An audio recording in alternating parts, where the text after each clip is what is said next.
Hi hello friends, എല്ലാ കൂട്ടുകാർക്കും നമ്മുടെ പുതിയൊരു റിവ്യൂയിലേക്ക് സ്വാഗതം. അപ്പം നാളത്തെ പ്രൊമോ ആണ് പറയാൻ പോണത്.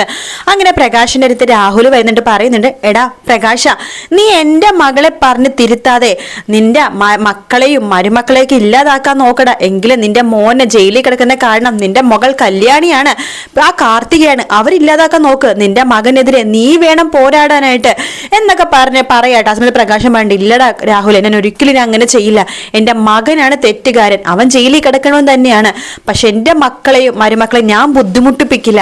അവരെ കാണണമെന്നൊരു ആഗ്രഹം മാത്രമേ എനിക്കുള്ളൂ, അല്ലാതെ അവരെ ബുദ്ധിമുട്ടിപ്പിക്കണമെന്ന് അവരെ വേദനിപ്പിക്കണമെന്നൊന്നും എനിക്കിനിയില്ല എന്ന് പ്രകാശൻ രാഹുലിനോട് പറയാം. രാഹുൽ വിചാരിക്കുകയാണ്, ഈശ്വര ഇയാൾ ഇത്ര പെട്ടെന്ന് മാറിയോ എന്നിങ്ങനെ വിചാരിക്കുന്നുണ്ട് കേട്ടോ. അതിനുശേഷമാണെന്നുണ്ടെങ്കിൽ നമ്മുടെ ദീപ പ്രകാശനോട് പറയുന്നുണ്ട്, നോക്കിയേ എൻ്റെ മോള് കല്യാണി ആരോടത്തും സഹതാപവും സ്നേഹവും മാത്രമുള്ളവൾക്ക്.